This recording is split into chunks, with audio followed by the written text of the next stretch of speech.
നമസ്കാരം. സഭ ടി വിയുടെ സെൻട്രൽ ഹാളിലേക്ക് സ്വാഗതം. 14ാം നിയമസഭ അതിൻ്റെ കാലാവധി പൂർത്തീകരിച്ചിരിക്കുകയാണ്. കഴിഞ്ഞ 5 വർഷം സഭയുടെ അധ്യക്ഷനായിരുന്ന സ്പീക്കർ ശ്രീ പി ശ്രീരാമകൃഷ്ണനാണ് ഇന്ന് പങ്കെടുക്കുന്നത്.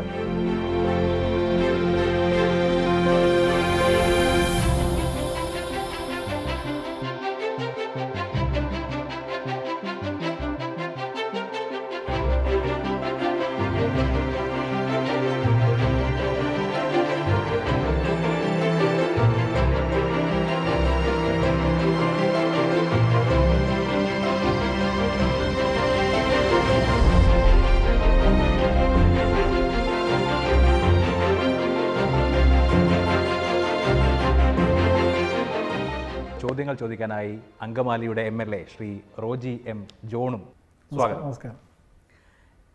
അങ്ങ് സ്പീക്കറായി ചുമതല ഏൽക്കുന്ന സമയത്ത് ഇൻ്റർവ്യൂ ചെയ്തത് ഓർക്കുന്നുണ്ട്. അപ്പോൾ ഞാൻ 5 വർഷം സ്പീക്കറുടെ ചെയറിൽ ഇരുന്നുകൊണ്ട് ഇതൊക്കെയാണ് ചെയ്യാൻ ആഗ്രഹിക്കുന്നത് എന്ന് പറഞ്ഞതും ഓർമ്മയുണ്ട്. ഇപ്പോൾ 5 വർഷം സ്പീക്കറായിരുന്നു, ഈ സഭ അവസാനിച്ചു. ചെയ്ത കാര്യങ്ങളിൽ ചാരിതാർത്ഥ്യമുണ്ടോ? ചെയ്യാൻ കഴിയാത്ത കാര്യങ്ങളിൽ വിഷമമുണ്ടോ? എന്താണ് ഈ 5 വർഷത്തെ ടെന്യൂറിനെ കുറിച്ച് സ്വയം തോന്നുന്നത്? ഞാൻ പ്രതീക്ഷിച്ചതും ലക്ഷ്യം വെച്ചതും വളരെ പരമ്പരാഗതമായ കൺവെൻഷനായിട്ടുള്ളൊരു സ്പീക്കർഷിപ്പിനെ പൊളിച്ചെടുക്കണം എന്നുള്ളതായിരുന്നു. അതെനിക്ക് ഉദ്ദേശിച്ച നിലയിൽ പൂർത്തീകരിക്കാൻ സാധിച്ചിട്ടില്ല. പക്ഷെ ഒരു കാര്യം ഞാൻ അന്ന് തന്നെ പറഞ്ഞിരുന്നു, സ്പീക്കർഷിപ്പ് എന്ന് പറയുന്നത് ഈ സമൂഹത്തിൻ്റെ എല്ലാ ചലനങ്ങളിൽ നിന്നും മാറി ഒരു അടഞ്ഞ മുറിയിലിരിക്കുന്ന ഒരു ഏർപ്പാടല്ല. ഒരു പക്ഷേ കക്ഷി രാഷ്ട്രീയത്തിൻ്റെ സജീവതയിൽ പങ്കെടുക്കാൻ പാടില്ല എന്നുള്ളതൊരു വസ്തുതയാണ്. അത് ശരിയുമല്ല. അത് അങ്ങനെ ഒരു നിലപാട് സ്വീകരിച്ചാൽ ഒരു പക്ഷേ നമുക്ക് സഭയിൽ കാര്യങ്ങൾ കൊണ്ടു നടക്കാൻ ബുദ്ധിമുട്ടുണ്ടാകും. പക്ഷേ നമ്മുടെ നാട്ടിൽ നടക്കുന്ന ചലനങ്ങൾ, പ്രശ്നങ്ങൾ, ഇതിനോടെല്ലാം മുഖം തിരിഞ്ഞ് നിൽക്കുന്ന രീതി ഒട്ടും ശരിയല്ല. കാരണം ജനാധിപത്യത്തിൻ്റെ ഒരു സഭയുടെ പ്രാതിനിധ്യം വഹിക്കുന്ന ഒരാൾക്ക് നാട്ടിൽ നടക്കുന്ന വിഷയങ്ങളോട് പ്രതികരണമില്ല എന്ന് പറയുന്നത് ശരിയല്ല. അതുകൊണ്ട് ഞാൻ പ്രതികരിക്കും എന്ന് പറയുന്നു. 1. 2, ഈ ഡെമോക്രസി എന്ന് പറയുന്ന സംഗതി എല്ലാ കാലത്തും ഒരുപോലെ ആയിരുന്നില്ല, അതിന് ഒരുപോലെ ആവുകയില്ല. അത് മാറിക്കൊണ്ടിരിക്കും. ഇപ്പം തന്നെ ലോകത്തിൻ്റെ പല രാജ്യത്തും പല രൂപത്തിലാണ്. ഇപ്പോൾ സ്കാൻഡിനേവിയൻ രാജ്യങ്ങളിൽ ഒരു ഇൻട്രാക്റ്റീവ് പാർലമെൻറ്ററീസ് ഉണ്ട്. അപ്പോൾ ജനങ്ങളുടെ സന്തോഷം വർദ്ധിപ്പിക്കാനുള്ള ഒരു സോഷ്യൽ എഞ്ചിനീയറിംഗ് ആണല്ലോ പൊളിറ്റിക്സ്. അപ്പോൾ അതിന് ജനാധിപത്യത്തിന് ചെയ്യാവുന്ന എല്ലാം പുതിയ പുതിയ വിധാനങ്ങൾ അന്വേഷിക്കാനുള്ളതാണ്. ആ വിധാനങ്ങൾ കുറേ ഞാൻ അന്വേഷിച്ചിട്ടുണ്ട്. അത് കുറച്ച് മുൻപേ പോയതിൻ്റെ ഭാഗമായിട്ട് അത് അങ്ങനെ സംഭവിക്കുമ്പോൾ സ്വാഭാവികമായിട്ടും വിമർശനങ്ങളും ആക്ഷേപങ്ങളും വരാം. കാരണം നിലവിലില്ലാത്ത ചില കാര്യങ്ങൾ ചെയ്യുമ്പോൾ അത് പലതരത്തിൽ വ്യാഖ്യാനിക്കപ്പെടാം. തീർച്ചയായിട്ടും ആ വ്യാഖ്യാനങ്ങളൊന്നും എനിക്ക് വിഷമം തോന്നിയിട്ടില്ല. തീർച്ചയായിട്ടും പ്രതിപക്ഷത്ത് ഇരുന്ന് ശ്രീ റോജി നോക്കുമ്പോൾ സ്പീക്കറെ പതിവില്ലാത്ത വിധത്തിൽ ആക്രമിച്ചിട്ടുള്ള ഒരു കാലഘട്ടം കൂടിയാണ്. അപ്പോൾ റോജിക്ക് ആദ്യമായി സ്പീക്കറോട് ചോദിക്കാനുള്ള ഒരു ചോദ്യം എന്തായിരിക്കും? ഞങ്ങൾ നിയമസഭയ്ക്കകത്ത് അങ്ങോട്ടും ഇങ്ങോട്ടും അക്രമങ്ങളൊക്കെ ഉണ്ടാകുമ്പോഴും പ്രതിപക്ഷത്തിൻ്റെ അവകാശങ്ങൾ സംരക്ഷിക്കുക, ഗവൺമെൻറ്റിൻ്റെ ബിസിനസ് മുന്നോട്ട് കൊണ്ടുപോവുക എന്നുള്ളതാണ് എനിക്ക് തോന്നുന്നു സ്പീക്കറുടെ ഒരു പ്രധാനപ്പെട്ട ഉത്തരവാദിത്തം. അതൊരു വലിയ ചലഞ്ചിങ് ടാസ്കുമാണ്. ഈ 2 കാര്യങ്ങളും പൂർണ്ണമായിട്ടും ബാലൻസ് ചെയ്യാൻ സാധിച്ചിട്ടുണ്ട് എന്ന് അങ്ങേക്ക് പറയാൻ കഴിയുമോ? അതിൽ ഒന്നാമത്തെ കാര്യം, സ്പീക്കറുടെ നിഷ്പക്ഷത എന്ന് പറയുന്നത് സഭയിലാണ്. പ്രതിപക്ഷത്തിൻ്റെ ശബ്ദം ഉയരാനുള്ള അവസരമൊരുക്കുക, അതാണ് സ്പീക്കറുടെ ഏറ്റവും പ്രധാനപ്പെട്ട ജോലി. ഭരണപക്ഷത്തിന് അവരുടെ ബിസിനസ് നടത്തിക്കൊണ്ടുപോകാനുള്ള സൗകര്യം ഒരുക്കി കൊടുക്കുക. പ്രതിപക്ഷത്തിൻ്റെ ശബ്ദം അത് എത്ര വലുതായാലും ചെറുതായാലും സഭയിൽ ഉയരാൻ തടസ്സപ്പെടുന്ന രീതി ഞാൻ പൊതുവെ സ്വീകരിച്ചിട്ടില്ല. പ്രതിപക്ഷ നേതാവിന് എപ്പോൾ വേണമെങ്കിലും സംസാരിക്കാൻ അവസരം ഉണ്ടായിരുന്നു. ഒരാളാണ് ശ്രീ ഒ രാജഗോപാലൻ, അദ്ദേഹത്തിന് അവസരം നിശ്ചയിച്ചിട്ടില്ല. ശ്രീ PC ജോർജ് ഒരാളാണ്, നിശ്ചയിച്ചിട്ടില്ല. അപ്പോൾ എൻ്റെ ബോധ്യം, പ്രതിപക്ഷത്തെ തമസ്കരിക്കാൻ ഞാൻ ഒരിക്കലും ശ്രമിച്ചിട്ടില്ല. പിന്നെ ഒരു പക്ഷേ ചില പ്രത്യേക സന്ദർഭങ്ങളിൽ ചില നിലപാടുകൾ സ്വീകരിക്കേണ്ടി വന്നിട്ടുണ്ടാവും. അത് തികച്ചും രാഷ്ട്രീയ പ്രേരിതമായിട്ട് പ്രതിപക്ഷത്തിന് ചില നിലപാടുകൾ സ്വീകരിക്കേണ്ടി വന്നേക്കാം. അപ്പോൾ അതിനോട് എനിക്ക് ചിലപ്പോൾ ചേർന്നെടുക്കാൻ പ്രയാസം വന്നിട്ടുണ്ടാവും. രാഷ്ട്രീയത്തിൻ്റെ പ്രശ്നം കൊണ്ടല്ല, കാരണം ചട്ടങ്ങളും കീഴ്വഴക്കം വെച്ച് വയ്ക്കുമ്പോൾ അതിനോട് യോജിച്ച് നിൽക്കാൻ പറ്റാത്ത സാഹചര്യം. ചെയർ നിഷ്പക്ഷമാണെന്നുള്ളതാണ് ഒരു സങ്കല്പം. അതേസമയം തന്നെ ഒരു രാഷ്ട്രീയ കക്ഷിയുടെ പ്രതിനിധിയുമാണ് സ്പീക്കർ. ഇത് തമ്മിൽ ബാലൻസ് ചെയ്യുമ്പോൾ ഒരു പ്രശ്നം വന്നിട്ടുണ്ടോ? അല്ല, അതിലൊരു രാഷ്ട്രീയ താല്പര്യം. ഇപ്പോൾ ഉദാഹരണത്തിന് ഭരണപക്ഷം എന്ത് പറയുന്നുള്ളത് എനിക്ക് എൻ്റെ മാറ്റർ ഓഫ് കൺസേൺ അല്ല. അവർക്ക് എന്തും പറയാം, പ്രതിപക്ഷത്തിന് എന്തും പറയാം. പ്രതിപക്ഷം എന്ത് പറയുമ്പോൾ ഞാൻ തടസ്സപ്പെടുന്നില്ല എന്നാണ് ഇവരുടെ പരാതി പലപ്പോഴും. അപ്പോൾ അത് സംഭവിക്കും, ഞങ്ങൾ തിരിച്ചു പറയാറുണ്ട് ഇടയ്ക്ക്. അത് സംഭവിക്കും. പക്ഷേ പ്രതിപക്ഷത്തിന് പറയാനുള്ളത് സഭയിൽ ഉയരാതിരിക്കുക എന്നുള്ളൊരു സമീപനം ഒരിക്കലും സ്വീകരിച്ചിട്ടില്ല. പിന്നെ മറ്റൊരു കാര്യം എനിക്ക് തോന്നിയിട്ടില്ല. അപ്പോൾ നമ്മൾ നിലപാടുകൾ എടുക്കേണ്ട എപ്പോഴാണ്? പ്രശ്നങ്ങൾ വരുമ്പോഴാണ്. അതായത് റൂളിങ്ങുകൾ. എൻ്റെ റൂളിങ്ങൾ ഒരു 75% ഭരണപക്ഷത്തിനെതിരാണ് പൊതുവെ. ഇപ്പോൾ കിഫ്ബി ഏറ്റവും അവസാനത്തെ വിവാദം, കിഫ്ബി വിവാദം. കിഫ്ബിയുടെ വരവ് ചെലവ് കണക്കുകൾ നിർബന്ധമായിട്ടും സഭയുടെ മേശപ്പുറത്ത് വയ്ക്കണമെന്ന് എൻ്റെ റൂളിങ്ങാണ്. ചോദ്യങ്ങൾ, ഉത്തരങ്ങൾ കൊടുക്കാത്ത ചോദ്യങ്ങൾ ഇത്രാം തീയതിക്കുള്ള ഉത്തരം കൊടുക്കണമെന്ന് എൻ്റെ റൂളിങ്ങാണ്. ഗവൺമെൻറ് നിയമം ഉണ്ടാക്കിയിട്ട് ചട്ടങ്ങൾ ഉണ്ടായിരുന്നില്ല. ചട്ടങ്ങളില്ലാത്തതുകൊണ്ട് ഇതെല്ലാം മൃതപ്രായമായി കിടക്കണം. കട്ട് ഓഫ് ഡേറ്റിനുള്ളിൽ ചട്ടങ്ങൾ ഉണ്ടാക്കണമെന്നത് നമ്മുടെ റൂളിങ്ങാണ്. അങ്ങനെ വളരെ പ്രത്യക്ഷമായിട്ട് പ്രതിപക്ഷം ഉന്നയിച്ച കാര്യങ്ങളെല്ലാം ചേർന്നുള്ള റൂളിങ്ങാണ്. റൂളിങ്ങിൻ്റെ പട്ടിക നോക്കി നമുക്ക് പരിശോധിക്കാൻ പറ്റും. അപ്പോൾ അത് ഭരണപക്ഷത്തിന് അസ്വസ്ഥതകൾ ഉണ്ടാക്കിയിട്ടുണ്ടാവും, അത് സ്വാഭാവികമാണ്. അങ്ങ് SFIയിലൂടെ കടന്നു വന്നു, DYFIയിലൂടെ പ്രവർത്തിച്ചു, അഖിലേന്ത്യാ തലത്തിൽ വരെ പ്രവർത്തിച്ചു. പാർട്ടിയുടെ വളരെ ഒരു സജീവ പ്രവർത്തകനായിട്ട് യുവജന പ്രസ്ഥാനത്തിലൂടെയൊക്കെ കടന്നു വന്ന് കഴിഞ്ഞ തവണ പ്രതിപക്ഷത്തിരുന്ന് വളരെ ശക്തമായി ഒരു നിയമസഭാ സമാജം എന്ന നിലയിൽ ഭരണപക്ഷത്തിനെ ആക്രമിക്കുന്ന ഒരു രീതി എന്ന് വെച്ചാൽ അത് അങ്ങയുടെ ഉത്തരവാദിത്വം നിർവഹിച്ചു. അങ്ങ് സ്പീക്കറായിട്ട് ചെയറിൽ വന്നിരിക്കുമ്പോൾ ഇപ്പോൾ പ്രതിപക്ഷത്തു നിന്ന് സ്വാഭാവികമായിട്ടും സർക്കാരിനെ വിമർശിക്കുന്ന അല്ലെങ്കിൽ അങ്ങയുടെ പാർട്ടിയെ വിമർശിക്കുന്ന ഒത്തിരിയേറെ സംഭവങ്ങളുണ്ട്. അത് പ്രതിപക്ഷത്തിൻ്റെ ഉത്തരവാദിത്തമാണ്, പ്രതിപക്ഷം അത് നിർവഹിക്കുന്നു. അപ്പോൾ ഈ ചെയറിലിരുന്നു കൊണ്ട് ഇതിങ്ങനെ കേൾക്കുമ്പോൾ എന്താണ് അങ്ങേക്ക് തോന്നാറ്? സത്യം പറഞ്ഞാൽ ഞാൻ ആസ്വദിക്കണം. എനിക്ക് ഒന്നും ഒരു പ്രശ്നം ഉണ്ടാവില്ല. പക്ഷെ സമയം നീണ്ടു പോകുമ്പോൾ ചിലപ്പോൾ ഇടപെടും. ഇപ്പോൾ ഇവരുടെയൊക്കെ പ്രസംഗങ്ങൾ നടക്കുന്ന ആക്ഷേപം ഞാൻ ആസ്വദിക്കണം. കാരണം അതാണല്ലോ ജനാധിപത്യത്തിൻ്റെ ഒരു വിയോജിപ്പിൻ്റെ ഉത്സവം എന്ന് പറയുന്നത്. അത് ഇവരൊന്ന് അപ്പുറത്ത് നന്നായി പറയട്ടെ. അപ്പോൾ എൻ്റെ റൂളിംഗ് ഉണ്ട്. അപ്പോൾ ഈ ഇത് വിധി കൽപ്പിക്കാൻ പറ്റില്ല, നമുക്ക് ഏതാണ് ശരിയെന്ന് വിധി കൽപ്പിക്കാൻ പറ്റില്ല. അപ്പം പറയാനുള്ള അവസരം കൊടുക്കാവുന്നതാണ്. അതിലെനിക്കൊരു വിഷമം തോന്നില്ല. സമയത്തിൽ ഒഴികെ പറയുന്ന മാറ്റർ ഞാൻ ഒരിക്കലും ഇടപെട്ടില്ല. എപ്പോഴെങ്കിലും ഈ ഉള്ളിലെ ഒരു പാർട്ടിക്കാരൻ ഒരു പ്രതികരിക്കണമെന്ന് ആഗ്രഹം? അത് നിങ്ങളെപ്പോലുള്ള ആളുകൾ ചിലപ്പോൾ അത് തോന്നുന്നുണ്ടാവും. കാരണം ഞാൻ എൻ്റെ സ്പീക്കറാവാനൊരു സമയം ആയിട്ടില്ല. സമയമാവാതെ പെട്ടെന്ന് തന്നെ ഈ പ്രതിപക്ഷത്തിൻ്റെ ഒരു രൂക്ഷമായ ഒരു പ്രതികരണത്തിൻ്റെ ഇടയിൽ നിന്ന് പെട്ടെന്ന് സ്പീക്കറാകുമ്പോൾ ഇദ്ദേഹത്തിന് അങ്ങനെ ഉണ്ടാവില്ല തോന്നലുണ്ടാവും. പക്ഷെ എനിക്കതില്ല. അപ്പോൾ ഞാൻ ആദ്യത്തിൽ പിന്നെ ചാർജ് എടുത്തപ്പോൾ പറയണ്ടായി, when I was in Egypt I was a Muslim, Napoleon ഉണ്ട്, now in Israel I am a Catholic എന്ന് പറയണ്ടായി. അതിലൊന്നും ഒരു മാറ്റം ഉണ്ടാവില്ല എന്ന് പറയുന്നുണ്ട്. അപ്പോൾ അതുകൊണ്ട് എനിക്ക് സത്യത്തിൽ അങ്ങനെ ഒരു പ്രശ്നം തോന്നിയിട്ടില്ല. പിന്നെ എനിക്കങ്ങനെ പ്രശ്നം വന്നിട്ടില്ല. ഈ രണ്ടാമത്തെ നിയമസഭാ കാലയളവിൽ തന്നെ സഭാധ്യക്ഷനാവുക എന്ന് പറയുമ്പോൾ സാധാരണഗതിയിൽ ഒരുപാട് കാലം സഭ കൈകാര്യം ചെയ്തിട്ടുള്ള ചെയറിലൊക്കെ ഇരുന്നിട്ടുള്ള സാമാജികർ സ്പീക്കർ സ്ഥാനത്തേക്ക് വരുന്നതിൽ നിന്ന് കുറച്ച് വ്യത്യസ്തതയില്ലേ? അതിലൊരു പരിഭ്രമം ഉണ്ടായിരുന്നു. പരിഭ്രമം ഒരു ആശങ്ക ഉണ്ടായിരുന്നു. ആ ആശങ്ക പക്ഷേ എനിക്ക് ഉള്ളൊരു അനുഭവം എന്ന് വെച്ചാൽ സീനിയേഴ്സ് ആയിട്ടുള്ളവരെല്ലാം ഒരു വാത്സല്യത്തോടു കൂടി നിൽക്കുകയാണ്. ഇപ്പോൾ ഉമ്മൻചാണ്ടി സാറായാലും മാണി സാറായാലും VS ആയാലും ഒരു പരിധിവരെ പ്രതിപക്ഷ നേതാവായാലും ഒക്കെ അങ്ങനെ തന്നെ നിന്നിരുന്നത്. അപ്പോൾ ആ പരിഭ്രമം അവരുടെ പെരുമാറ്റം കൊണ്ട് മാറിപ്പോയി. കാരണം അവരാണല്ലോ ഏറ്റവും കൂടുതൽ പരിഹസിക്കാനോ ചീത്ത പറയാനൊക്കെ സാധ്യതയുള്ളത്. അപ്പോൾ അവരുടെ ഭാഗത്ത് നിന്ന് ഒരിക്കലും അങ്ങനെ ഉണ്ടായിട്ടില്ല. അതുകൊണ്ട് എനിക്ക് ആ ആശങ്ക ഉണ്ടായിരുന്നു. അവർക്ക് ഒരു ആശങ്ക തോന്നിയിട്ടില്ല. പിന്നെ അതൊരു സാധ്യത പോലെയാണ് എനിക്ക് തോന്നിയത്. പിന്നെ ഇത്തരമൊരു ചുമതല തരുമ്പോൾ ആ ചുമതലയിലും ഒന്ന് വർക്ക് ചെയ്യാൻ നമുക്കൊരു അവസരമാണല്ലോ. അതെ, അതുപോലെ തന്നെ വാക്കുകളിൽ കർക്കശക്കാരനാണ് മുഖ്യമന്ത്രി. മുഖ്യമന്ത്രിയെയും സ്പീക്കർക്ക് നിയന്ത്രിക്കേണ്ടി വരും. അദ്ദേഹം പാർട്ടിയുടെയും ഏറ്റവും പ്രധാനപ്പെട്ട നേതാവാണ്. അപ്പോൾ ആ കാര്യത്തിൽ ഒരു ചാഞ്ചല്യം ഉണ്ടായിട്ടുണ്ടോ മനസ്സിൽ? അല്ല, അങ്ങനെ പ്രതിപക്ഷം ചിലപ്പോൾ ചിന്തിക്കുന്നുണ്ടാവും. പക്ഷെ ഞാൻ എൻ്റെ ഒരു അനുഭവം അദ്ദേഹത്തെ കൺവിൻസ് ചെയ്യണം ഞാൻ ചെയ്തത്. ഏത് കാര്യം ഒരു പൊസിഷൻ ഞാൻ എടുക്കുമ്പോൾ അത് അദ്ദേഹത്തോട് കൺവിൻസ് ചെയ്യാൻ എനിക്ക് കഴിഞ്ഞിട്ടുണ്ട്. അദ്ദേഹത്തിൻ്റെ ഭാഗത്തൊരു പ്രശ്നം ഉണ്ടായിട്ടില്ല. ഇപ്പോൾ സഭ നിർത്തിവെക്കുന്ന പ്രശ്നങ്ങൾ, സഭാ നടപടികളുമായി ബന്ധപ്പെട്ട് പ്രതിപക്ഷം ഉന്നയിക്കുന്ന പ്രശ്നങ്ങളിലെ നിലപാട് സ്വീകരിക്കൽ, റൂളിങ്ങുകൾ, അതിലൊന്നും ഒരു പ്രശ്നം ചെലുത്തിയതായിട്ട് എനിക്ക് തോന്നുന്നില്ല. പക്ഷേ എനിക്ക് തോന്നുന്ന പ്രതിപക്ഷം പലപ്പോഴും ഉന്നയിച്ചിട്ടുള്ള ഒരു ആരോപണം അങ്ങ് മുഖ്യമന്ത്രിയോടൊരു സോഫ്റ്റ് കോർണർ അല്ലെങ്കിൽ ഒരു ശക്തമായ നിലപാട് സ്വീകരിക്കാൻ പലപ്പോഴും വിമുഖത കാണിക്കുന്നു എന്നുള്ളൊരു ഒരു ആക്ഷേപം പ്രതിപക്ഷത്തിന്റെ ഭാഗത്ത്. അത് സ്വാഭാവികമാണല്ലോ. സഭാനാഥനോട് അഭിപ്രായം ചോദിച്ചിട്ടില്ലേ സഭ കൊണ്ടുവരാൻ പറ്റുള്ളൂ. അതാരായാലും ഒരു കുറിപ്പ് കൊടുത്തു. ലോകത്തെ ഏറ്റവും വലിയ തെറ്റായിട്ടാണ് പ്രതിപക്ഷ നേതാവിൻ്റെയും പിന്നെ ഇദ്ദേഹത്തിൻ്റെയും കുറിപ്പുകൾ വരിക എന്നുള്ളത് സ്വാഭാവികമാണ്. ഇടയ്ക്കിടയ്ക്ക് വന്നുകൊണ്ടിരിക്കും. കുറിപ്പത്തിന് മറുപടി കൊടുക്കും. രണ്ടുപേരോടും അങ്ങനെ തന്നെ ഇദ്ദേഹം പറഞ്ഞത് പ്രതിപക്ഷ നേതാവിന് കമ്മ്യൂണിക്കേറ്റ് ചെയ്യേണ്ടി വരും, പ്രതിപക്ഷ നേതാവ് പറഞ്ഞത് ഇദ്ദേഹത്തോട് കമ്മ്യൂണിക്കേറ്റ് ചെയ്യേണ്ടി വരും. അത് കുറിപ്പുകളിലൂടെയാണ്. അതിലൊന്നും അത്ര വലിയൊരു പ്രശ്നമില്ല. പിന്നെ എനിക്ക് ഈ വക്കം പറഞ്ഞ പണ്ട് മുത്തങ്ങയെക്കുറിച്ചുകൂടെ മിണ്ടിപ്പോരുത് അങ്ങനെയൊന്നും എനിക്ക് പറയാൻ പറ്റില്ല. അത് ഒരിക്കലും ഒരു പ്രതിപക്ഷ നേതാവിനെ ചോദിച്ചു, വക്കം അങ്ങനെയൊക്കെ ചെയ്തിരുന്നത് നിങ്ങൾക്ക് അങ്ങനെ ചെയ്യാൻ പറ്റുമോ എന്ന് ചോദിച്ചു. അപ്പോൾ അതായിരുന്നു എൻ്റെ പരിമിതി. ഈ വളരെ വെറ്ററൻസ് ആകുമ്പോൾ കാണിക്കാവുന്ന ചില കുട്ടികളോട് അടങ്ങിയിരിക്കണം എന്നൊക്കെ പറയുന്ന പോലെ ഉള്ള രീതി സ്വീകരിക്കണം.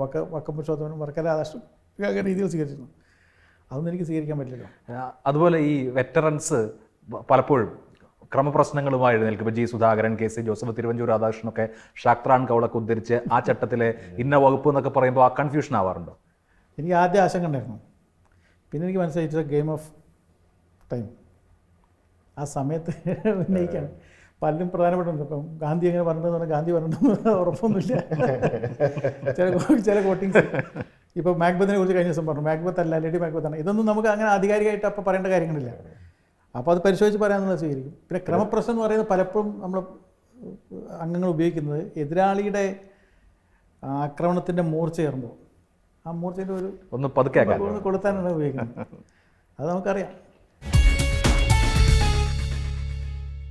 നിങ്ങൾ പ്രതിപക്ഷത്ത് പലപ്പോഴും ഇപ്പോൾ സഭയുടെ അന്തസ്സ് കാത്തു സൂക്ഷിക്കണമെന്ന് അങ്ങ് പറയുമ്പോൾ ഞങ്ങളെപ്പോഴും അങ്ങേക്കെതിരെ ഒരു ആയുധമായിട്ട് എടുത്തിരിക്കുന്നത് കഴിഞ്ഞ നിയമസഭാ കാലയളവിൽ അന്ന് മാണി സാർ ബഡ്ജറ്റ് അവതരിപ്പിച്ചപ്പോൾ സഭയിലുണ്ടായ സംഭവവികാസങ്ങളും ഞങ്ങളെപ്പോഴും അതിൻ്റെ കുറച്ച് ഫോട്ടോസ് എടുത്ത് ഞങ്ങൾ ഓഫീസ് വെച്ചു. ഞങ്ങൾ അതും കൊണ്ടാണ് പലപ്പോഴും അങ്ങനെ ഒരു ഘട്ടം വരുമ്പോൾ ചിലപ്പോൾ പല ഘട്ടങ്ങളിലും നടുത്തളത്തിലിറങ്ങി അങ്ങയുടെ ഡയസിന് താഴെ വന്ന് ഇത് ഉയർത്തി കാണിക്കുന്ന അങ്ങയുടെ ഉൾപ്പെടെയുള്ള ചിത്രം ഉയർത്തി കാണിക്കുന്ന സംഭവങ്ങൾ ഉണ്ടായിട്ടുണ്ട്. അപ്പം ഞങ്ങളുടെ കയ്യിലുള്ള ഒരു ആയുധം അതാണ്, അങ്ങേക്കെതിരെയുള്ള അല്ലെങ്കിൽ ഭരണപക്ഷത്തിനെതിരെയുള്ള ഒരു ആയുധം അതാണ്.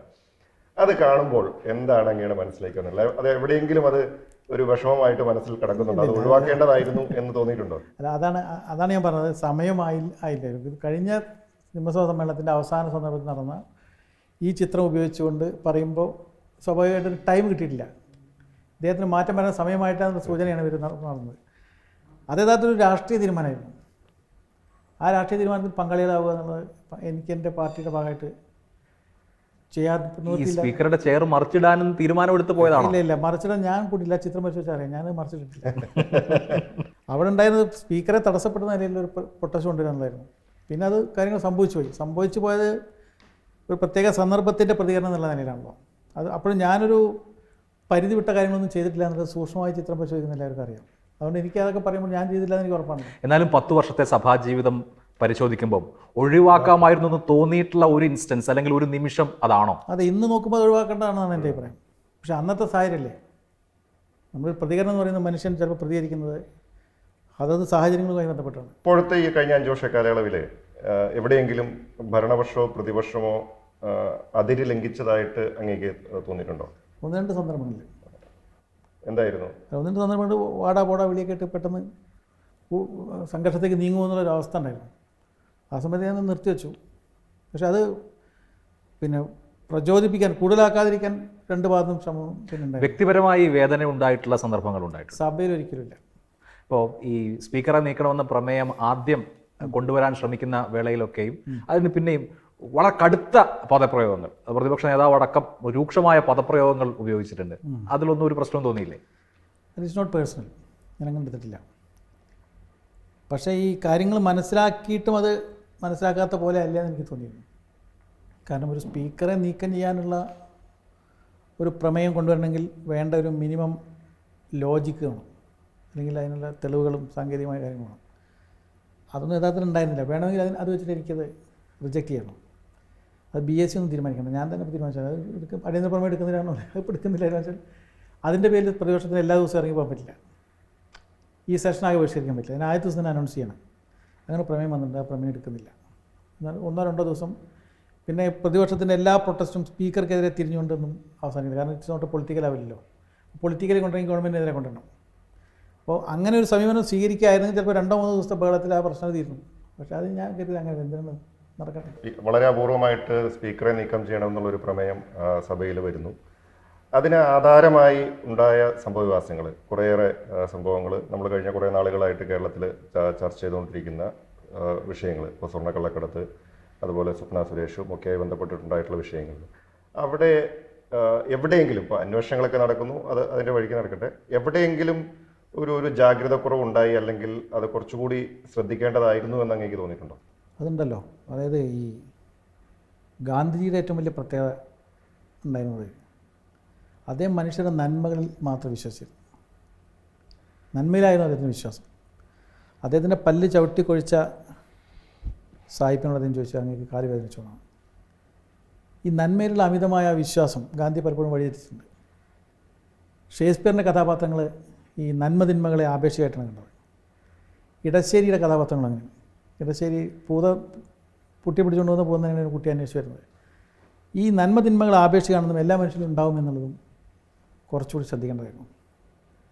ഇവർ UAE കോൺസുലേറ്റിലെ ഒരു ഉദ്യോഗസ്ഥ എന്നുള്ള നിലയിൽ നമ്മളുമായിട്ടൊക്കെ സംസാരിച്ചിരുന്നു, ബന്ധപ്പെട്ടിരുന്നു, സൗഹൃദം ഉണ്ടായിരുന്നു. കുടുംബപരമായിട്ട് അവരുടെ ഭർത്താവും കുട്ടികളും സൗഹൃദം ഉണ്ടായിരുന്നു. പക്ഷേ ഇങ്ങനൊരു മുഖം ഉണ്ടാവുമെന്ന് നമ്മൾ പ്രതീക്ഷിച്ചില്ല. പിന്നെ ഈ ഒരു ഷോപ്പ് ഉദ്ഘാടനത്തിന് പോയപ്പോൾ നമ്മളൊക്കെ ഒരു പ്രശ്നത്തിൽ നമ്മളെല്ലാവരും വന്ന് വിളിക്കുമ്പോൾ അത് പോകും. അതൊക്കെ ഇൻ്റലിജൻസിൻ്റെ റിപ്പോർട്ടൊക്കെ നേടിയിട്ട് പോകേണ്ടതായിരുന്നു. അതൊന്നും ഉണ്ടായില്ല എന്നുള്ളൊരു കുറവ് തന്നെയാണ്. ഞാൻ അതിന് ശേഷം ഇപ്പോൾ ഷോപ്പ് എന്ന് കേൾക്കുമ്പോൾ ഇൻ്റലിജൻസ് റിപ്പോർട്ട്. ഈ സമയത്തെ മാധ്യമ വാർത്തകളൊക്കെ ശ്രദ്ധിച്ചിരുന്നു? മാധ്യമ വാർത്തകൾ വല്ലാത്ത അനീതിയാണ് ചെയ്തത്. ഒരു മാധ്യമം പിന്നെ ഇദ്ദേഹമോ സഭാനാഥൻ അതൊക്കെ കുറ്റം വിധിക്കുകയാണ്, വിധി കൽപ്പിക്കുകയാണ്.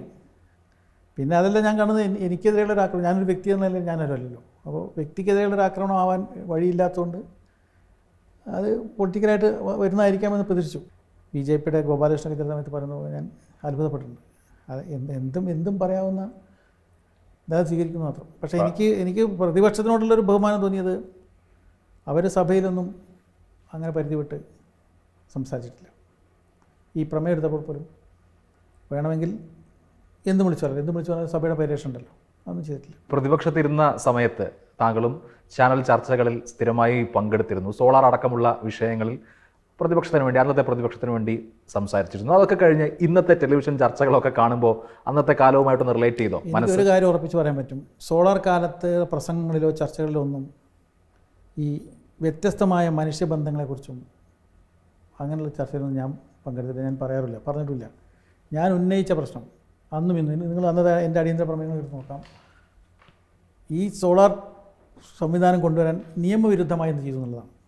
പക്ഷേ അങ്ങയുടെ പാർട്ടിയിൽ മറ്റാളുകൾ അങ്ങനെ ഉന്നയിച്ചിട്ടുണ്ടാവാം. അതിനെ മസാലവൽക്കരിച്ച് സ്പൈസി ആയിട്ട് പറഞ്ഞിട്ടുണ്ടാവും. ഞാൻ അങ്ങനെ പറഞ്ഞില്ല, പറയൂല. നിയമസഭാ നടപടിക്രമങ്ങളും പ്രവർത്തനങ്ങളും ഒക്കെ കൂടുതൽ കുറേ ജനങ്ങളിലേക്ക് എത്തിക്കാനൊക്കെ ആയിട്ടുള്ള കുറേ ശ്രമം അങ്ങ് നടത്തിയിട്ടുണ്ട്. അതിനെ ഞാൻ അങ്ങേ അഭിനന്ദിക്കുകയാണ്. തീർച്ചയായിട്ടും പ്രത്യേകിച്ച് ഫെസ്റ്റിവൽ ഓൺ ഡെമോക്രസി പോലുള്ള പരിപാടികളൊക്കെ സംഘടിപ്പിച്ച് കൂടുതൽ പ്രത്യേകിച്ച് യൂത്തിനെയൊക്കെ കൂടുതൽ ഇതുമായിട്ട് ബന്ധപ്പെടുത്താനായിട്ടുള്ള ഒരു ശ്രമം അങ്ങ് നടത്തിയിട്ടുണ്ട്. എന്തായിരുന്നു അതിൻ്റെ അങ്ങയുടെ ഒരു അനുഭവം? മുൻപേ പറക്കുന്ന പക്ഷികൾ എന്ന് പറഞ്ഞിട്ടൊരു നോവലുണ്ട്, സി രാധാകൃഷ്ണൻ.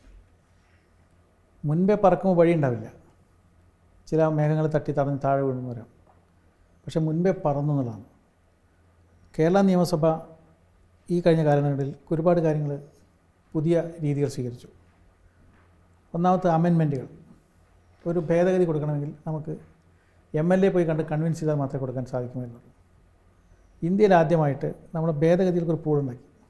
ഏത് സാധാരണക്കാരനും ഒരു നിയമം പബ്ലിക് ഡോക്യുമെൻ്റായിട്ട് ഗസൽ പബ്ലിഷ് ചെയ്താൽ അതിൻ്റെ ഭേദഗതി കൊടുക്കാം. അത് അസാധാരണമായ സംഗതിയായിരുന്നു. രണ്ട്, നമ്മൾ നിയമങ്ങൾ പാസ്സാക്കി. ഈ പാസ്സാക്കിയ നിയമങ്ങളുടെ ഇമ്പാക്റ്റ് എന്തായിരുന്നു? അത് ജനങ്ങൾക്ക് ഗുണകരമായോ? നിയമങ്ങൾ എന്ന് പറയുന്നത് ഒരു സാധാരണഗതിയിലുള്ള ജനങ്ങളുടെ ആവശ്യത്തിൻ്റെ ഒരു പ്രൊഡക്റ്റാണല്ലോ. ആ പ്രൊഡക്റ്റ് എന്നുള്ള നിലയിൽ അത് വിജയിച്ചോ? അങ്ങനെ ഇമ്പാക്റ്റ് സ്റ്റഡി ആരംഭിച്ചു. 16 ഗ്രന്ഥങ്ങളാണ് നമ്മൾ പ്രസിദ്ധീകരിച്ചത്. ഫെസ്റ്റിവൽ ഓഫ് ഡെമോക്രസി ആണോ ഫെസ്റ്റിവൽ ഓൺ ഡെമോക്രസി ആണോ ചർച്ച വന്നു. ഞാനതിൽ ഉറച്ചൊന്ന് ഫെസ്റ്റിവൽ ഓണാണ്. ഓഫ് എന്ന് പറയുന്നത് പോയിക്കൊണ്ടിരിക്കുന്നതാണ്. ഓൺ എന്ന് പറയുന്നത് ഭാവി നമുക്ക് എന്ത് ചെയ്യാൻ പറ്റുന്നതാണ്. അങ്ങനെയുള്ള പരിശോധനയിലാണ് ദളിത് മൈനോറിറ്റി വിഭാഗത്തിന് നാഷണൽ കോൺഫറൻസ് ചേർന്നത്. അപ്പോൾ അവർ ഇന്ത്യയിലുള്ള നിയമങ്ങളുടെ ഒരു അനുഭവം പരിശോധിച്ചിട്ട് ഒരു ട്രിവാൻഡ്രം ഡിക്ലറേഷൻ കൊണ്ടുവരാൻ സാധിച്ചു. പ്രസിഡന്റ് അതിൽ പങ്കെടുത്തു. ഇതിന്റെ ഉള്ളടക്കത്തെക്കുറിച്ചല്ല, പക്ഷേ ഇതിന്റെ നടത്തിപ്പിനെ കുറിച്ച് വിമർശനം വന്നു. ഇപ്പൊ റോജി അഭിനന്ദിച്ചെങ്കിലും പ്രതിപക്ഷ നേതാവ് വാർത്താ സമ്മേളനം നടത്തിയത് ദൂർത്താണെന്നാണ് പറഞ്ഞത്. അതാണ് ചോദ്യം. ഞാൻ പറയാം, ഉള്ളടക്കത്തിൽ വ്യത്യസ്ത അഭിപ്രായം ഇല്ലെങ്കിൽ അത് നല്ലത്, അത്രയും നല്ലത്. നടത്തിപ്പെന്ന് പറയുന്നത് എന്താ ചെയ്തത്? ഇന്ത്യയിലെ വിവിധ ക്യാമ്പസുകളിൽ നിന്ന് തിരഞ്ഞെടുക്കപ്പെട്ട കോളേജ് യൂണിയൻ്റെ ഭാരവാഹികളും ലീഡേഴ്സുമാണ് രജിസ്റ്റർ ചെയ്ത് പങ്കെടുത്തത്. അവർക്ക് ഭക്ഷണവും താമസവും കൊടുത്തു. അതൊക്കെ ബന്ധപ്പെട്ട ഡിപ്പാർട്ട്മെൻറ്റ് കൊടുത്തു, നമ്മളൊന്നും നേരിട്ടൊന്നുമില്ല. 22 ഡെപ്യൂട്ടി സെക്രട്ടറിമാരെ ഗ്രൂപ്പാക്കി തിരിച്ച് 22 സബ് കമ്മിറ്റികളാക്കി അവർ ഭക്ഷണവും താമസവും കൊടുത്തു, ടി എ കൊടുത്തു. അതൊക്കെ നമ്മൾ ഇത്ര വലിയൊരു ആഘോഷമായിട്ട് അല്ലെങ്കിൽ വലിയൊരു ദൂരത്തായിട്ട് കാണാൻ പറ്റുമോ? ഒരു നിയമസഭ അതേതായിരുന്നു കാലം? ഫാസിസവുമായി ബന്ധപ്പെട്ടുകൊണ്ട് രാജ്യവ്യാപകമായിട്ട് ഡെമോക്രസിയുടെ കാര്യങ്ങൾ ചോദ്യം ചെയ്യപ്പെടുക, കോൺസ്റ്റിറ്റ്യൂഷൻ ചോദ്യം ചെയ്യപ്പെടുന്ന സമയത്ത് കോൺസ്റ്റിറ്റ്യൂഷനെ അപ്ഹോൾഡ് ചെയ്യുന്ന ഒരു നാഷണൽ കോൺഫറൻസാണ് ചേർന്നത്. അതിലെല്ലാ യുവത്വവും ഒരുമിച്ചു. സിംഫണി ഫോർ ഹാർമണി എന്നൊരു പരിപാടി ഉണ്ടായി. അപ്പോൾ സ്വാഭാവികമായിട്ടും ബംഗാളിൽ നിന്നും ആസാമിൽ നിന്നും യു പിയിൽ നിന്നും ആന്ധ്രയിൽ നിന്നൊക്കെ നേതൃത്വം ആളുകൾ വരുമ്പോൾ ഒരു യാത്രപ്പടി കൊടുക്കണ്ടേ? അത് പിശുക്കാണ്. ചിലവെന്ന് പറയുന്നത് എന്തല്ല. ശങ്കരനാരായണൻ തമ്പി ഹാൾ 2 തവണ നവീകരിച്ചു. അതിലാണ് ആക്ഷേപം ഉയർന്നത്. അത് ഞാൻ പറയാം. ശങ്കരനാരായണൻ തമ്പി 2 തവണ നവീകരിച്ചിട്ടില്ല. ആദ്യത്തെ തവണ ചെയർ മാറ്റി. ആ ചെയറിനെയാണ് ഇപ്പോൾ രണ്ടാമത് ഉപയോഗിച്ചത്. ആ ചെയർ മാറ്റി നില നന്നാക്കി മാറ്റി വെച്ചു. ആ ലോഞ്ച് ഒരു അന്താരാഷ്ട്ര നിലവാരത്തേക്ക് മാറ്റണം എന്നുള്ളൊരു ആവശ്യം ഫണ്ട് അനുവദിച്ചുകൊണ്ട് ഗവൺമെൻറ് എടുക്കുകയാണ്. ഗവൺമെൻറ് അങ്ങനെ ഒരു നിലപാട്, ഒരു അന്താരാഷ്ട്ര നിലവാരമുള്ള ലോഞ്ചാക്കി മാറ്റണം. ഡിജിറ്റൽ സംവിധാനങ്ങൾ വേണം, സൗണ്ട് സിസ്റ്റം വേണം. അപ്പോൾ അതിനൊരു DPR തയ്യാറാക്കാൻ ഊരാളുങ്കൽ സൊസൈറ്റിയോട് ആവശ്യപ്പെട്ടു. അത് ഊരാളുങ്കൽ സൊസൈറ്റിയോട് ആവശ്യപ്പെട്ടത് ശരിയാണോ എന്നാണ് ചോദ്യം. അങ്ങനെ തോന്നുമ്പോൾ ഇവരെല്ലാവരും ആവശ്യപ്പെട്ടവരോടാണ്. അവരുടെ ഹിസ്റ്ററി നമ്മൾ നോക്കണ്ടേ? സത്യത്തിൽ 15,000 തൊഴിലാളികളുടെ ഒരു സംഘടന. അതിന് TS കിട്ടി. നമുക്ക് ഏത് വർക്കിനും ഇപ്പോൾ AS കിട്ടി, TS കിട്ടിയാൽ ആ TS കിട്ടിയ തുക എഴുതിയെടുക്കാൻ കോൺട്രാക്ടർക്ക് അവകാശമുണ്ടല്ലോ. കാരണം അത് എസ്റ്റിമേറ്റ് അംഗീകരിച്ച് പോയതാണല്ലോ. പക്ഷേ പലപ്പോഴും ഇവരെന്താ ചെയ്യുന്നത്? ഇവർ ലോക്കൽ പർച്ചേസ് നടത്തിയാൽ TS കിട്ടിയ തുകയേക്കാൾ കുറവാണെങ്കിൽ അവർ ആ പൈസ വാങ്ങിക്കുമോ? അങ്ങനെയാണ് ഇവർ പൈസ തിരിച്ചടയ്ക്കുന്നതിന് 18-19 ഇനങ്ങൾ പൈസ തിരിച്ചടയ്ക്കാൻ സാധിച്ചത് അതുകൊണ്ടാണ്. ഒരു കോൺട്രാക്ടർ ചെയ്യാറില്ല, ലോകത്തൊരു കോൺട്രാക്ടറും ചെയ്യാറില്ല. മുൻകാലങ്ങളിൽ നിയമസഭാ സെക്രട്ടേറിയറ്റ് ഒരു 5 വർഷത്തെ കാലയളവിൽ ചെലവഴിച്ചിരിക്കുന്ന പണവും കഴിഞ്ഞ 5 വർഷങ്ങളിൽ നിയമസഭാ സെക്രട്ടേറിയറ്റ് മൊത്തം ചെലവഴിച്ച പണവും തമ്മിൽ വലിയൊരു വലിയൊരു അന്തരമൊന്നുമില്ല. ഈ പറയുന്ന 2-3 ഐറ്റത്തിന് കുറച്ച് വ്യത്യാസം ഉണ്ടാവും, ബാക്കി അന്തരമൊന്നുമില്ല. ബാക്കിയെല്ലാം ഞാൻ പിടിക്കുന്നത് 84 പോസ്റ്റ് ക്രിയേറ്റ് ചെയ്യാനായിരുന്നു കഴിഞ്ഞ വർഷം. ഇത്തവണ 29 ക്രിയേറ്റ് ചെയ്തിട്ടുള്ളൂ. ബാക്കി ചിലവുകളൊക്കെ പരമാവധി പിടിക്കരുത്. പിന്നെ നിയമസഭാ സെക്രട്ടറി എന്ന് ഇപ്പോൾ MLA-മാരുടെ യാത്ര ട്രെയിനിൽ മാത്രമേ പോകാൻ പാടില്ലായിരുന്നു നിയമസഭാ സമിതി. ഞാനത് ഫ്ലൈറ്റിൽ പോകുന്നവർക്ക് പോട്ടെ എന്ന് തീരുമാനമെടുത്തിട്ടുണ്ട്. ഇപ്പോൾ ദൂരത്തെന്ന് പറയുന്നത് ആപേക്ഷികമായിട്ടാണ്. ഇപ്പോൾ ഒരു 1-1.5 ലക്ഷമുള്ള ഒരു നിയമസഭാ മണ്ഡലത്തിൽ ഒരു 500 കോടിയുടെ വർക്ക് നടത്തുന്നത് ശരിയും 140 നിയമസഭാ അംഗങ്ങളുടെ ആസ്ഥാന മന്ദിരത്തിൽ ഒരു 15 കോടി വർക്ക് നടത്തുന്നത് തെറ്റുവാണെന്ന് പറയുന്നത് എന്താ യുക്തിയുള്ളത്? അത് യുക്തിയുണ്ടോ? ഇപ്പോൾ ചെന്നിത്തലയുടെ മണ്ഡലത്തിൽ 130 കോടി രൂപയുടെ പാലം, അത് ആവശ്യമുണ്ടോ? അത് ജനങ്ങൾക്ക് വേണ്ടിയിട്ടുള്ളത്, സാമാജികർക്ക് വേണ്ടിയിട്ടുള്ളത്. സാമാജികർക്ക് വേണ്ടി മാത്രമല്ല, അവിടെയാണ് വ്യത്യാസം. അതാണ് നിങ്ങൾ കാണുന്നത്. CPST centre for parliament studies ഇപ്പോൾ കേരളത്തിലെ 418 സ്കൂളിലെ കുട്ടികളാണ് കോൺസ്റ്റിറ്റ്യൂഷൻ ക്ലാസ്സിലൂടെ വന്നു പോയത്. ആ കുട്ടികൾക്കൊക്കെ ഭക്ഷണവും ഒരു നേരത്തെ ക്ലാസ്സും കൊണ്ട് ഫ്രീ ആയിരുന്നു. Centre for parliament studies and training centre എന്ന് പറയുന്ന സ്ഥാപനം ഡെമോക്രസിയെക്കുറിച്ചും കോൺസ്റ്റിറ്റ്യൂഷനെക്കുറിച്ചുള്ള കേരളത്തിലെ 1000 ഭരണഘടനാ ക്ലാസ്സിലാണ് നടത്തിയത്, സാക്ഷരതാ മിഷനുമായിട്ട് ചേർന്നിട്ട്. ഓക്കെ, ഈ സ്പീക്കറെ നീക്കാനുള്ള പ്രമേയം വന്നപ്പോൾ അതിന് മറുപടി പറഞ്ഞത് ഞാൻ ശ്രദ്ധിച്ചു. അപ്പോൾ ഈ കൈയുടെ ചലനങ്ങൾ പൊതുവെ എല്ലാവരും നോട്ട് ചെയ്തിരുന്നു. അതിൽ പിന്നെ ഫേസ്ബുക്കിലൊക്കെ വന്ന താങ്കളുടെ പഴയ സഹപ്രവർത്തകരുടെയൊക്കെ വിശദീകരണം, SFI നേതാവായിരിക്കുന്ന സമയത്ത് ലാത്തി ചാർജ് ഏറ്റ് ഗുരുതരമായി പരിക്ക് പറ്റി, അതുകൊണ്ട് ചലനത്തിന് ചെറിയ പ്രശ്നങ്ങളുണ്ട് എന്നൊക്കെയാണ്. ശരിയാണോ? ലാത്തി ചാർജല്ല. 1988 ഞാൻ SFIയുടെ ജില്ലാ പ്രസിഡൻ്റായിരിക്കുമ്പോൾ അകത്തേത്ര എഞ്ചിനീയറിംഗ് കോളേജിൽ വിദ്യാർത്ഥികൾ ആക്രമിക്കപ്പെടുന്നതെന്ന് പറഞ്ഞിട്ട് ഞാൻ അങ്ങോട്ട് പോയി. ഞാനും ഒരു 6 പേരുണ്ടായിരുന്നു. അവിടെ ആക്രമണത്തിന് നടുക്ക് പോയിപ്പെട്ടു. ദണ്ട് കൊണ്ടുള്ള അടിയേറ്റിട്ട് ഞാൻ ഏതാണ്ട് തീർന്ന പോലെ 16 സ്റ്റിച്ചുകളായിരുന്നു. അപ്പോൾ സ്റ്റിച്ച് എൻ്റെ കൂടെയുള്ള ഈ വിക്ടോറിയ കോളേജിലെ കുട്ടികളുണ്ടായിരുന്നു. അപ്പോൾ എനിക്ക് അവരെ ഒഴിവാക്കാതെ എനിക്ക് ഓടിപ്പോകാൻ കൂടി പറ്റില്ല. അങ്ങനെ ഏതാണ്ട് അബോധാവസ്ഥയിലായിട്ട് കാലുകൊണ്ട് ഇങ്ങനെ തട്ടിയിട്ട് ഒരാൾ വാൾ വീശിയിട്ട് എണീറ്റ് പോകാൻ പറഞ്ഞ് എനിക്കിപ്പോൾ ഓർമ്മയുണ്ട്. ആളുടെ മുഖം എനിക്കിപ്പോൾ നല്ല ഓർമ്മയുണ്ട്. ഇപ്പം എണീറ്റ് ഓടിയില്ലെങ്കിൽ വെട്ടും. അപ്പോൾ ഞാൻ ഏതാണ്ട് തല പൊളിഞ്ഞ് കഴിഞ്ഞിരിക്കുന്നു. എണീറ്റ് ഓടിയില്ലെങ്കിൽ ഇപ്പോൾ വെട്ടുന്നതാണ് നിൽക്കണം. അങ്ങനെ എണീറ്റ് ഓടി ഒരു വീട്ടിൽ പോയി അവരവരുടെ സാരി കീറിയിട്ട് തലകെട്ടി. അപ്പോൾ 16 സ്റ്റിച്ച് ഉണ്ടായിരുന്നു. അതിൽ സംഭവിച്ചാണോ എന്നറിയില്ല, ഈ ചില ചലനങ്ങൾക്ക് സഹായകരമായ ചില കെമിക്കലുകൾ കുറഞ്ഞു പോകുന്നില്ല. അത് മുഹമ്മദ് അലി ക്ലയുടെ ഉദാഹരണമാണ്. ഞാൻ US പോയത് അതിന് വേണ്ടിയിട്ടാണ്. എൻ്റെ അമ്മാൻ്റെ കൂടെ US പോയിരുന്നു. എന്നിട്ട് എന്താണെന്ന് മനസ്സിലാവുന്നില്ല. പലപ്പോഴും നമ്മുടെ ചലനങ്ങൾ നിയന്ത്രിക്കാൻ പറ്റുന്നില്ല, കാലിൽ ബക്ലിങ് വരും. അപ്പോൾ അവർ പറഞ്ഞു ഈ ക്ലേയുടെ തലയിൽ ഇടി കിട്ടിയപ്പോൾ ഒന്നും സംഭവിച്ചു. പക്ഷെ ഒരു ഇടി കൊണ്ട് ശബ്ദം പോയി. അപ്പോൾ എന്തോ സംഭവിച്ചിട്ടുണ്ട്. അപ്പോൾ ഈ ബ്രെയിനാണെങ്കിൽ നമുക്ക് ക്ലിനിക്കൽ അനലൈസേഷൻ ഇല്ല, സിംറ്റമിക്കേ ഉള്ളൂ. അപ്പോൾ അതിനൊരു മെഡിസിൻ സപ്പോർട്ട് ചെയ്യുന്നു. അതൊരു 40-45 ഒക്കെ കഴിഞ്ഞപ്പോൾ കുറച്ച് കൂടുതലായിട്ട് വരുന്നു എന്നുള്ളതാണ്. അത് ഞാനതൊന്നും എവിടെയും പറയാൻ ഉദ്ദേശിച്ചില്ല. അപ്പോൾ ഇപ്പോൾ അത് ശ്രദ്ധയിൽപ്പെട്ടപ്പോൾ പറഞ്ഞു, ഞാൻ എവിടെയൊന്നും പറയാറില്ല. നിയമസഭാ തെരഞ്ഞെടുപ്പൊക്കെ അടുത്ത് വരികയാണ്, വീണ്ടും മത്സരരംഗത്തുണ്ടാവുമോ? അല്ല, 2 തവണ മത്സരിച്ചവർക്ക് മത്സരിക്കേണ്ടതില്ല എന്നാണ് പുതിയ പാർട്ടിയുടെ തീരുമാനം. പക്ഷേ വിജയസാധ്യത നോക്കിയിട്ട് ചിലപ്പോൾ തീരുമാനങ്ങൾ വന്നേക്കാം. രണ്ടായിട്ട് എനിക്ക് സന്തോഷമുള്ളൂ. പക്ഷേ എനിക്ക് ഈ യാത്രയൊക്കെ പോകണം, എന്തോ യാത്രയൊക്കെ പോകുന്നതാണ് എൻ്റെ ഇഷ്ടം. അപ്പോൾ ഇതൊക്കെ ഒരു തടസ്സമാണെങ്കിൽ ഞാൻ അതിനേക്കാൾ പിന്നെ പ്രാമുഖ്യം കൊടുക്കുന്ന യാത്രകൾക്കും.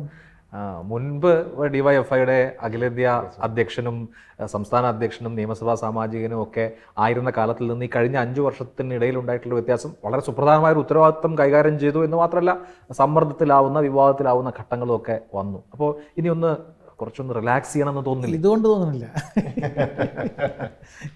ഇതുകൊണ്ട് ഞാൻ റിലാക്സ്ഡാണ്. പക്ഷേ ഇതൊക്കെ ഒരു പാഠങ്ങളാണ്. ഈ അഭിനന്ദനങ്ങൾ ഏറ്റുവാങ്ങുമ്പോൾ ഞാൻ പലപ്പോഴും പറയുന്നത്, ഓരോ സ്ഥലത്തും ഇപ്പോൾ ഈ 4.5 വർഷത്തിൻ്റെ ഇപ്പോൾ ഈ റോജി വരെയുള്ള ആളുകൾ 4.5 വർഷം വരെ എനിക്ക് നല്ല സർട്ടിഫിക്കറ്റാണ് പൊതുവെ തന്നിട്ടുള്ളത്. അപ്പോൾ ഞാൻ പറയാറുണ്ട്, ഈ പൊതുപ്രവർത്തകരുടെ ഒരു പ്രത്യേകത, സ്വയം അറിയാത്ത കുറ്റങ്ങൾ ഏൽക്കേണ്ടി വരും. നമ്മൾ സ്വപ്നത്തിൽ പോലും കരുതാത്ത കുറ്റങ്ങൾ ഏൽക്കേണ്ടി വരും, അത് വരവയ്ക്കുക. അതേപോലെ അർഹതയില്ലാത്ത അഭിനന്ദനങ്ങളും കിട്ടും, അതും വരവയ്ക്കുക. അർഹതയില്ലാത്ത അഭിനന്ദനം എന്നുള്ള നിലയിൽ ഇത് വരവയ്ക്കുന്നത് ഞാൻ എല്ലാവർക്കും പറയാറുണ്ട്. അപ്പോൾ അതൊക്കെ ഒരു അനുഭവമാണ്, ഒരു പാഠം. എന്നാലും ഇപ്പോൾ വായിക്കാനുള്ള പുസ്തകം, പോകാനുള്ള സ്ഥലം, കാണാനുള്ള സിനിമ, അങ്ങനെ ഒരു വിഷ് ലിസ്റ്റ് ഒന്നുമില്ല? അത് ഞാൻ ഇനിയും പോകും. അതിനൊരു ബ്രേക്ക് എടുക്കേണ്ട ആവശ്യമുണ്ടോ എന്നാണ് ചോദ്യം. ഇല്ല, ഞാൻ പറഞ്ഞു, തലത്ത് മമ്മൂനെ കാണാൻ വേണ്ടി ബോംബെയിൽ ചെറുപ്പത്തിൽ അറിഞ്ഞു നടന്നിട്ടുണ്ട്. ഈ രവീന്ദ്ര സംഗീതത്തിൻ്റെ ചെറു സദസ്സുകൾക്ക് വേണ്ടി ബംഗാൾ അറിഞ്ഞു നടന്നിട്ടുണ്ട്. ഹിമാലയത്തിൽ പോയിട്ടുണ്ട്. അത് എൻ്റെ ഒരു വീക്ക്നെസ്സാണ്, അല്ലെങ്കിൽ ഒരു സ്ട്രെങ്ത്താണ്. അത് തുടരും. അതിനൊരു ഇടവേള എടുക്കേണ്ട കാര്യമില്ല. അപ്പോൾ അങ്ങേക്ക് എല്ലാവിധ ആശംസകളും നേരുന്നു. Thank you.